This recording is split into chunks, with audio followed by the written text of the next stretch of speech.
Tuesday, and I'm having one of those days where the Energizer Bunny, me, I'm a little down and flat. And you know me, I think that when that happens, rather than running away from it, I rather share it with you and share a little bit what I do about it. So today, while I was doing my positive intelligence app work, which is part of the coaching that I do as well, is around mental fitness. Today's message was removing the suffering. And I thought, perfect. Before I come on, I'm going to go on here and do my little activity and think about removing the suffering. You see, when we have these voices going in our head and they approach and hit us in the heart and just keep us distracted, those are sabotaging ourselves. So we call them saboteurs. We just tear ourselves down. But we know if we can take care of those silly voices that are not valid anymore. So many times they were just built up as a protection when we were a child, and we needed them then, but we're not children anymore. And we can inspect them and recognize them and then handle them. So as we're handling those voices, we're moving them over to center, to balance, which is important. And from balance, converting and transmuting them into the wisdom that we have here as adults. But we have to use it. And therein is the challenge. So many times we meet people, and sometimes it's ourselves as well. We're listening over here and feeling that down, the energy, knowing there's something better over here, but we have to make that choice, that action and commitment, and get over there. That's what we call removing the suffering. I have these tools, I teach these tools, I use these tools, and I help you transform yourself and have these tools available. The fact is, we're energy. Everything in the world is energy. Even the wooden table is energy. Trees, you know very well, have energy. In fact, when their energy is literally released, we're putting them in the stove and making heat. We know it's energy. It's transformed energy.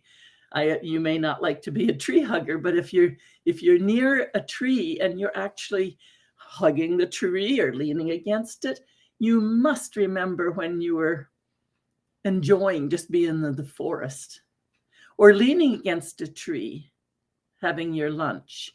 There is a peacefulness, an energy, and that is the energy of the trees and the earth happening. So really critical that we actually understand, declare, commit, and claim the fact that we are energy and everything around us is energy. And so we can have that heavy energy that takes us down, or we can have that wonderful energy that lifts us up. But you know, and I know really well because I'm high energy generally. And if you stay up there all the time, it'll wear you right out. And you know, if you're staying down all the time, you're in a depression. We don't want to stay extreme in any one of those. We're going to be wanting to look at some kind of balance. Think about the lights, you know, the ones with the dimmer switch.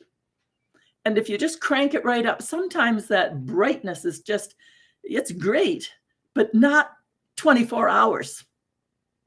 And so we adjust the dimmer switch just so we can relax at times as well. Think of our energy in that same way. So balance is the secret, the goal, so that we don't wear ourselves out. Awareness is really key. Being aware of what your state of energy is and where it's coming from. And is it positive and uplifting, or is it heavy and dragging people down? Can we look at that negative, heavy energy that's going this way, bring it to center and lift it up, transmute it, transform it? That's what we aim for. That's called mental fitness. And I'm so thrilled with that toolbox that I have and the way it works. So action and choice is really critical. So when we're going to remove the suffering, here's a simple idea. Imagine right now something you don't want to do. Maybe Maybe I just want to get out of the office and go relax in the house. That would be something. But before I go, I wanted to do my live. So I thought, I have to pick up. I can't just be an ugly bum on there. That won't do. There's got to be some way that I lift myself up and therefore pass it out to the rest of you in my own way. And you can tell I'm not that I sometimes am. Think about maybe you have to do the dishes or the laundry. This is good even for the men, you know. I mean, they come home, I worked all day and you want me to do the dishes? Didn't you want to cook that meal? So they may very well be taking their turn on the dishes and thinking, I just want to sit. Well, what you do in order to imagine yourself transforming that and removing the suffering from the activity, it has to be done. You need the dishes for tomorrow. You go in and you start with the dishes.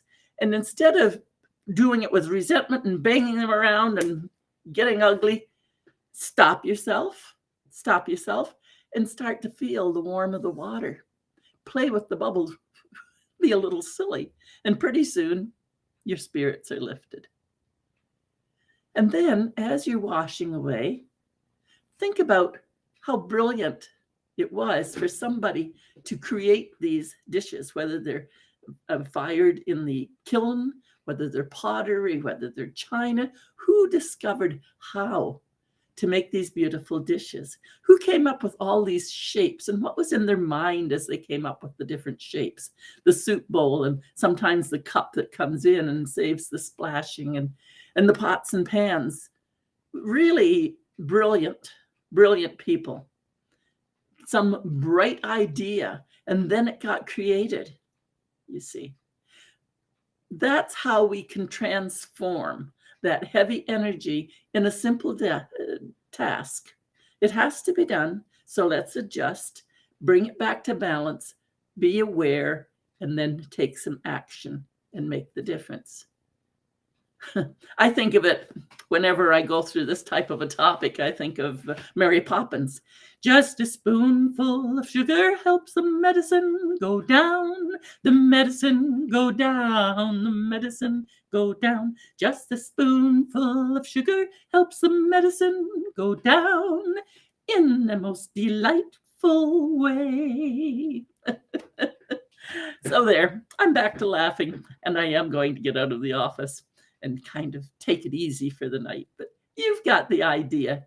It all comes back to those conversations in our mind, the tasks at hand, and removing the suffering. Removing the suffering. Isn't that beautiful? It's back to the conversation, the thoughts, what's coming out of our mouth, how we're going to deal with it. Choices and action. You can do it. Coach Sandra, Compassionate Queen of Straight Talk. You can do it. And I can help. Have a wonderful evening, everyone.